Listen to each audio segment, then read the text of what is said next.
Hello and welcome to my shop.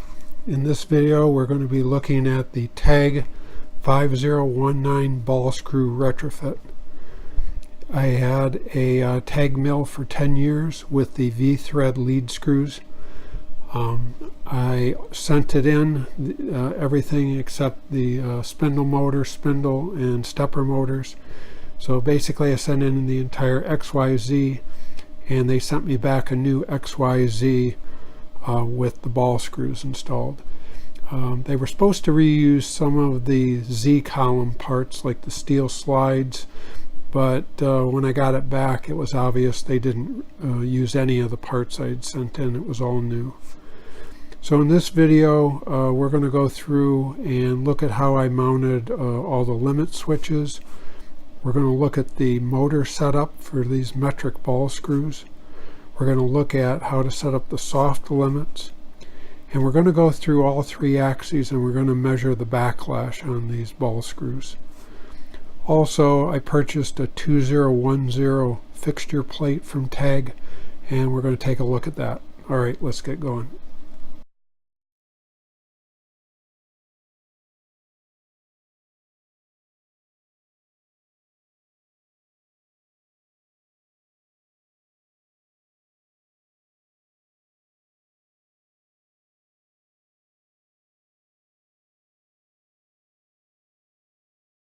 Here's an example of referencing home. It's going to run the motor until the switch is contacted, and then it's going to back off until the switch loses contact. Again and again.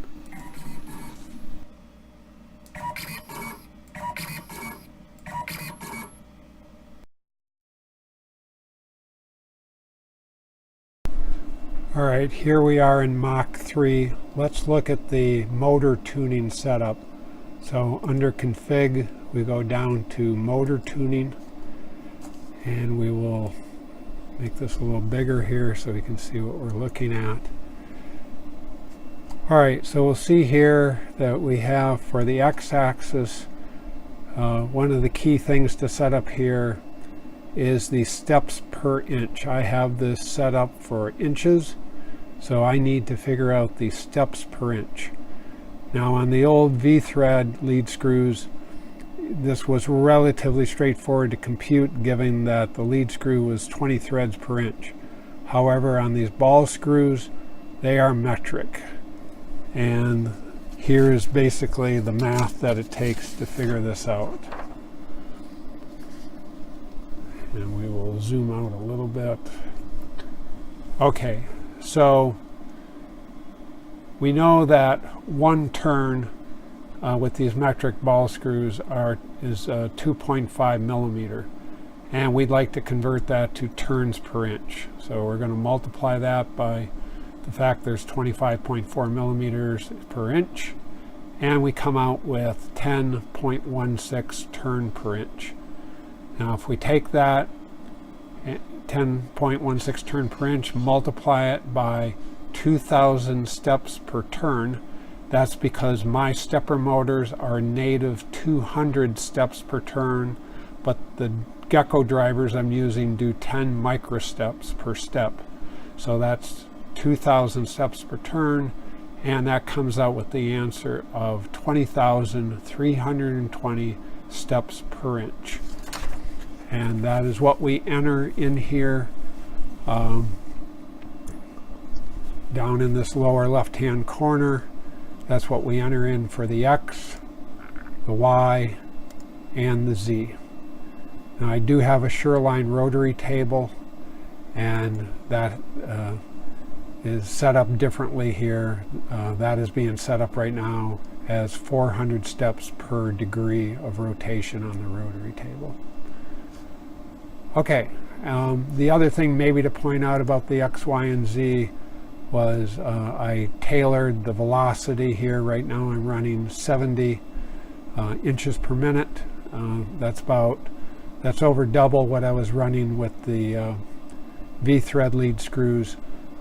Maybe I could run higher, but this seems sufficiently fast for me. Over twice as fast is what I had. All right, the other thing to look up here is we'll go back to the config, and we will bring up the general config. No, not that menu. We will bring up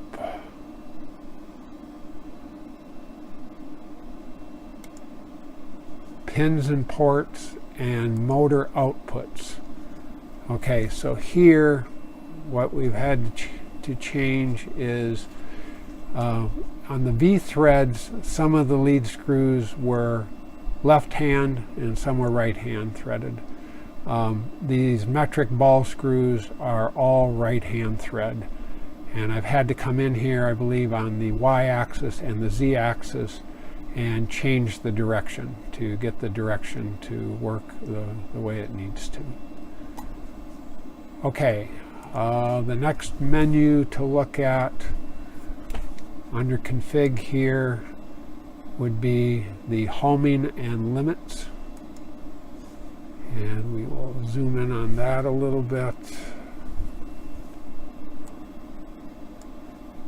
And here I have gone off and carefully with my limit switches measured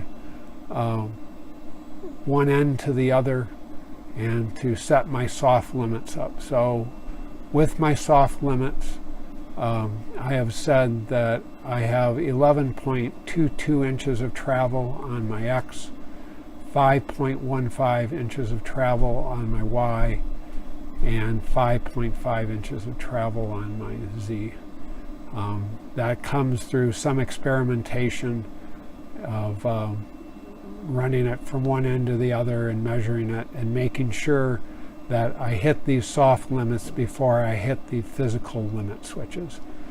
And I find these soft limits extremely useful for protecting myself from running into the limit switches and the crash stops. Okay, that's it for the setup. And here's an example of having the soft limits properly set up in Mach 3, such that if I try to jog at a high speed to the end of the travel, it will gradually slow down in the last inch and prevent me from hurting the machine.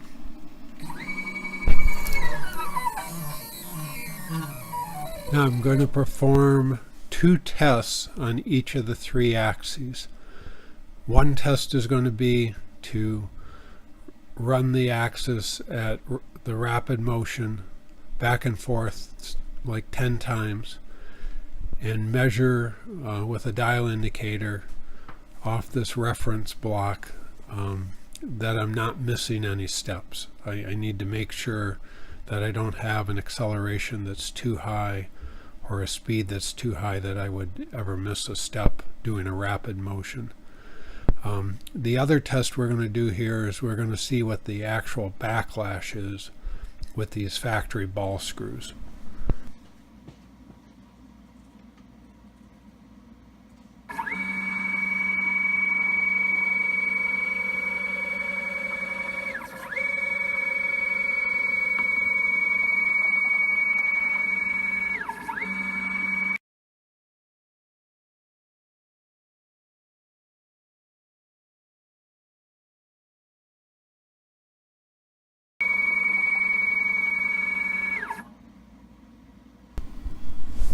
Alright, I have the jog set at 1/1000th of an inch, and here I'm going to jog 1, 2, 3 and back 1, 2, 3 in the other direction 1, 2, 3 and back 1, 2, 3. One more time.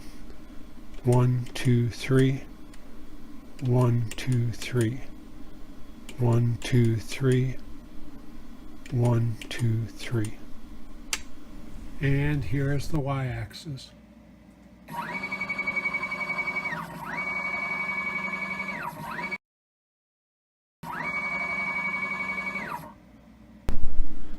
Jogging 1, 2, 3. 1, 2, 3. 1, 2, 3. 1, 2, 3. 1, 2, 3. 1, 2, 3. And the Z-axis.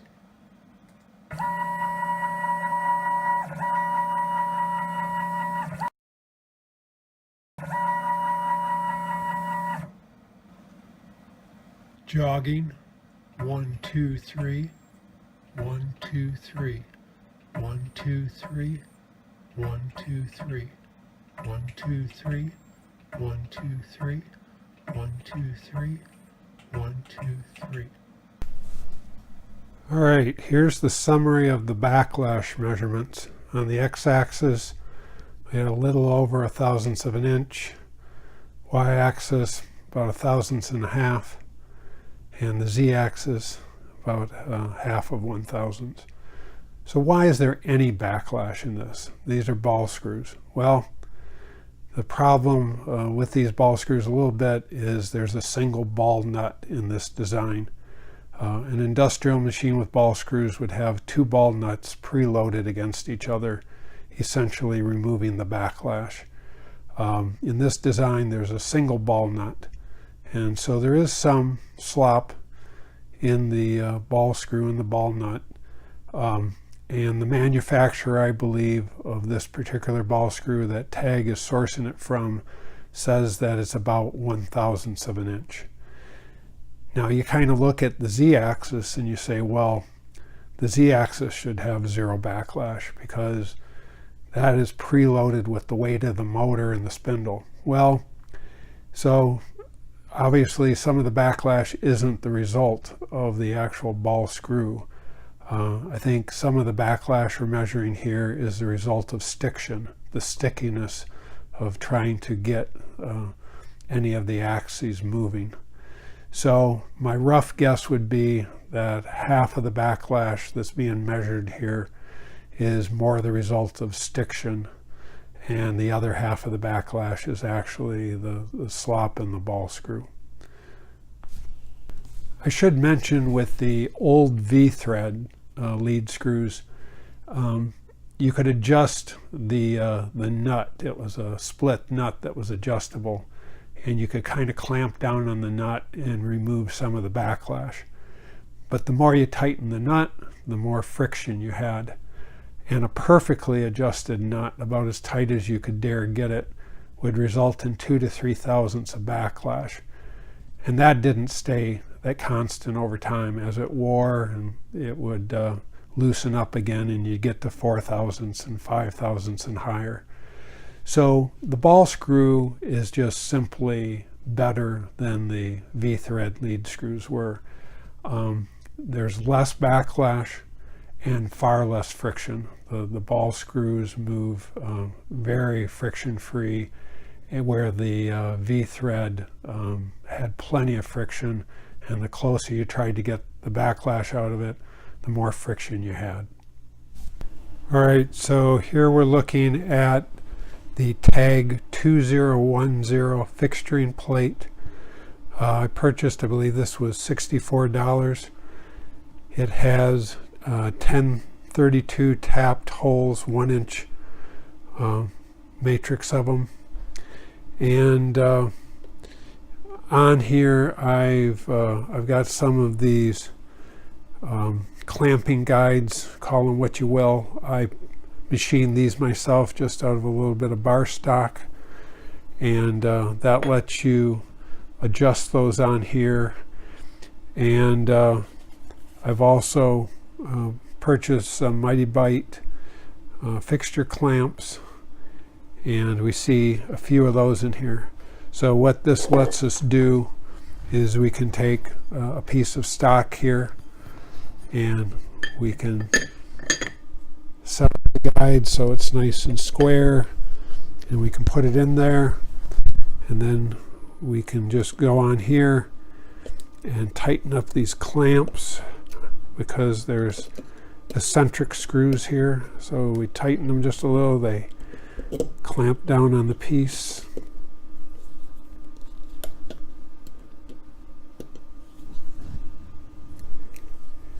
And you have yourself a very solid fixture that's not going anywhere. That is really clamped down nice. And so that's going to be a really nice addition to the Taig mill to have this tooling plate. And watch for my next video where my son's going to take this stock and turn it into a name plaque. Thanks for watching.